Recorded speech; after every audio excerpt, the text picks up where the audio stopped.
Giving public testimony. Tips and tricks. There are elements of storytelling involved here, and there are elements of coalition building and expertise that all kind of play into being able to persuade an elected official to try to like vote in your way or help vote in a way that supports something that you support, or I guess against something that you are against. Some of this work is done ahead of time, building relationships with people, but for the most everyday people that aren't lobbyists or lobby groups or groups that pay lobbyists, which typically kind of like negative connotations but can be positive. For example, this group called Good Business Colorado focuses on small businesses, and they can still hire a firm using some of the membership money they have to push for bills that would help small businesses. Environmental orgs can have lobbyists. Oil and gas companies can have lobbyists. Oil and gas companies tend to have lots more lobbyists. And that's kind of a little bit of the tricksy part is some organizations and groups have that wealth to build those relationships and do research and try to hit things from different angles. On the people power side, we still have our voices and our ability to reach out and try to persuade people. And I think especially at the state level, and here in Colorado, where public has the ability to speak on things, though it's not like televised, I think the audio is recorded. But during this testifying, we each can put our voice into things. And so there's aspects of personal story and personal impact, personal emotions, and there's also this aspect of trying to provide scientific conclusions. I think honestly a good testimony combines both. But sometimes the personal story or the research, I think the personal stories are often the most like emotionally pulling. But I think you have to do both. And maybe not you yourself have to do both, but if you're on a team that's working to do an assortment of public testimony, you want to hit multiple aspects of persuasion. And so also leaning into your personal story has a lot of power. It's hard to argue against. It's lived experience. You also want to bring research and information on why a bill is good, bad, or has room for improvement. So if you're someone who's doing the longer stakeholding with both your community and the elected officials that represent you, you can often craft amendments to bills from when they're introduced and the committee to improve them in some way. Maybe there is a food justice bill and it is missing that certain areas are food deserts and might need additional resources. So you could add some type of amendment in that accounts for that.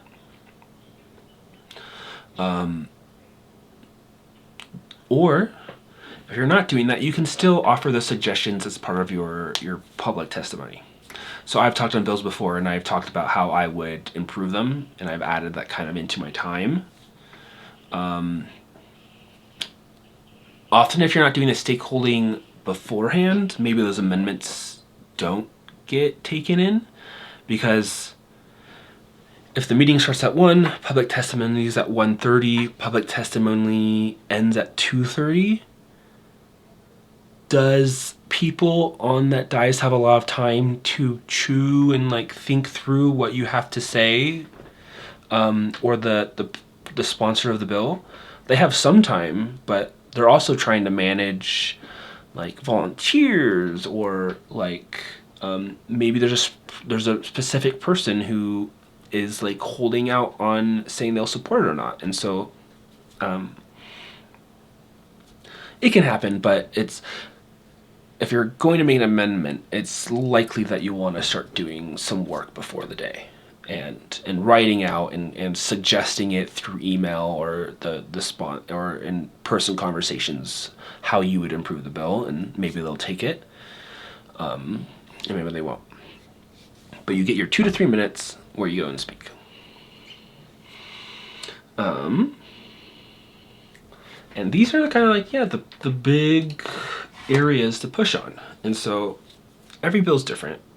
And so what your life experience or how you see this impacting the people around you will change. In general, just getting out there to speak on it is good, because it gives a sense of where public like support or pressure is. So let's say it's like a anti-LGBTQ plus bill. It's like, if you are in favor of like the human rights side of that and all of the people against it are like, these aren't people, then it's like, do you really need to match them? I mean, it's good to match and or have more people come out, but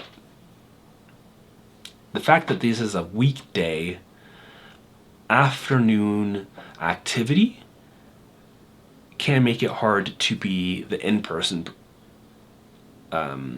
element of speaking. But then I guess that's why there is that written testimony, that virtual testimony, that you can submit. 3 minutes long and practiced, but you also have to be ready to cut it to 2 minutes.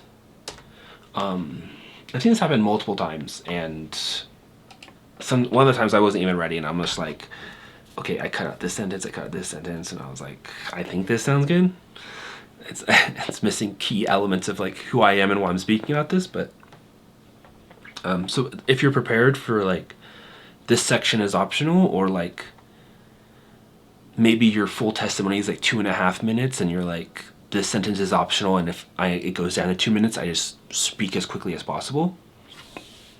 And I think it's one of these things where it's like, sometimes you just need practice. So pick some bills that can speak or email legislators about, and then do so. And so like, I think this still happens to me. I'm like, I've testified over like 7 times, 8 times, I don't actually know. It's at least 7 times. And I will have my statement. I'm dressed as, I'm ready to be presentable. I sit in the room. Sometimes there's an overflow room, but sometimes you can sit in the room itself. You get called up and you sit there alongside some other people. Some maybe you know, and some like allies, and you kind of like coordinated what you're gonna say, and sometimes you're just up there. And then you get called on, and it's just like, even though I've done it a bunch of times, and even though in my head I can ground into being like, my viewpoint is valuable and helpful, and these are just people like me who just happen to be in this role of public service, I will like still sometimes get up there and I'm like shaking, and it's like, it's hard to prep for nerves like that sometimes. It's like, I can imagine the room, I can imagine me doing it the 6 times before, and I show up the 7th time, and I'm like, I am super cool, awesome, my voice is valuable. And then I'm like, having my phone, and I'm like, oop, put my phone down so they can't see my hand shaking. Or like, yeah, try to hide it in some way. And it's just like, I think it's one of those things that just comes with practice.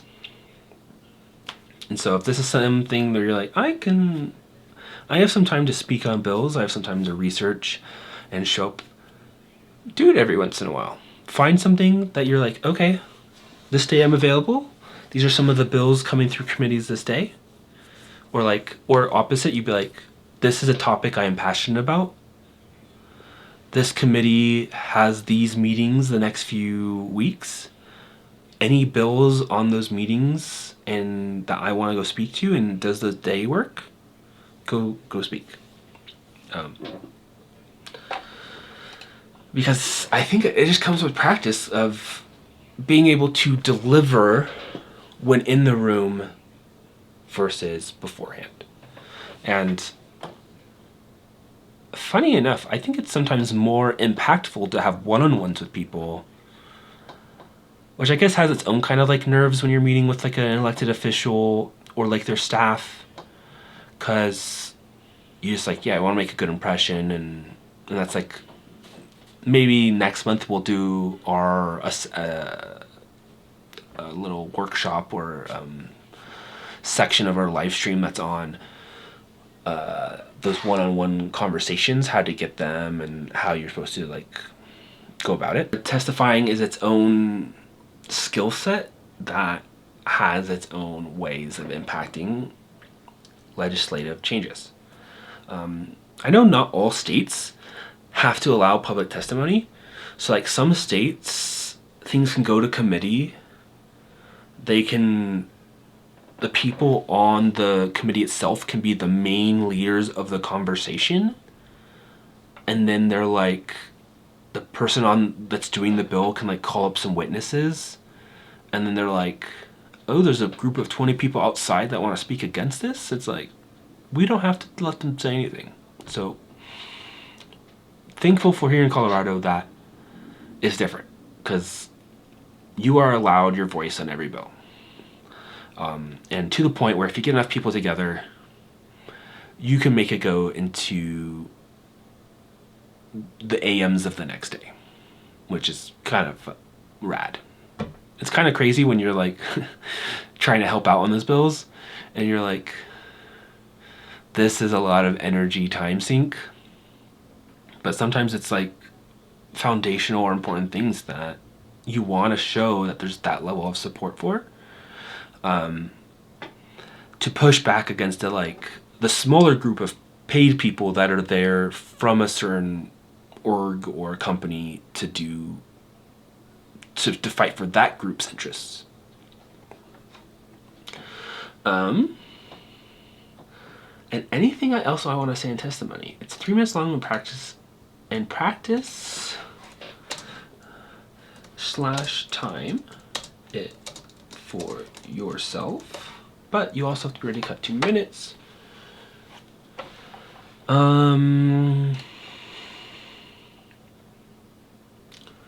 Yeah. And I think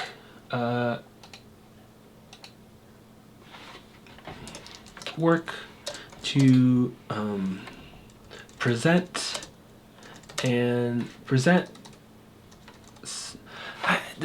how you present yourself really matter that much? I mean, I think it's like one thing if you show up in like sweats, but like, does it really matter if you're in like dress pants and like a suit? I actually don't think so. So I was gonna put like work to present self in authentic and way that makes self feel comfortable and / or powerful. Because I think that has energy to it, where it's like if you're comfortable, you can bring that energy. Or if you're like a power outfit, that will help give say to your words, but I don't actually think like an actual dress code matters that much.